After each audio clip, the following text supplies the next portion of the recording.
Tapi nggak apa-apa kan kalau kita pakai bahasa Inggris ataupun bahasa asing lainnya. Nah, hari ini aku bakal membahas bagaimana berbahasa Indonesia yang baik dan benar. Sebelum itu, perkenalkan, nama saya Firdani Agustin dari Prodi Pendidikan Luar Biasa dari Universitas Negeri Surabaya.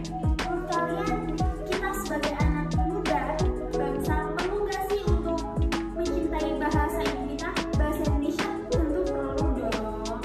Apalagi semakin perkembangan zaman dan alur masuk globalisasi dan budaya dari luar akan sangat pasti berpengaruh besar bagi anak muda, terutama di Indonesia ini.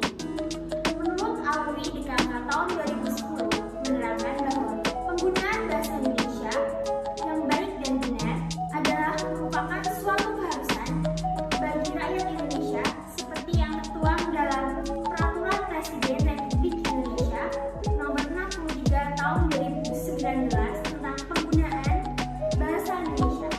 Berbahasa Indonesia yang baik dapat diartikan dengan pemakaian ragam bahasa yang serasi dan sasarannya, dan di samping itu mengikuti kaidah bahasa yang benar. Oleh karena itu, kita sebagai warga Indonesia yang sepatutnya harus bangga dan menggunakan bahasa Indonesia. Kita tidak boleh sampai lupa akan bahasa ibu kita, bahasa Indonesia.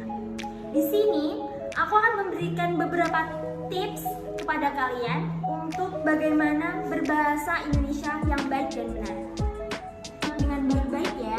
Yang pertama, membiasakan menggunakan bahasa Indonesia.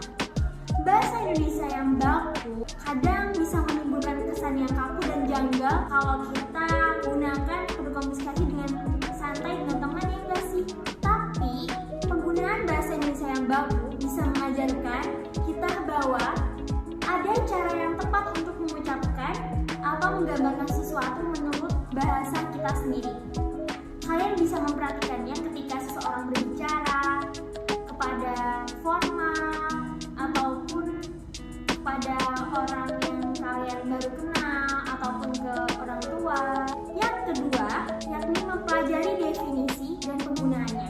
Di sini mempelajarinya tentang bagaimana dan dari berbagai jenis definisi bahasa Indonesia dan penggunaannya. Yang ketiga, belajar struktur dan tata bahasa. Sama halnya dengan bahasa Inggris, tentunya bahasa Indonesia juga memiliki tata bahasa dan tata aturan dan strukturnya. Untuk hal ini, aku saranin kalian untuk belajar di buku EYD atau yang sekarang kita kenal sebagai PUBI atau Pedoman Umum Ejaan Bahasa Indonesia.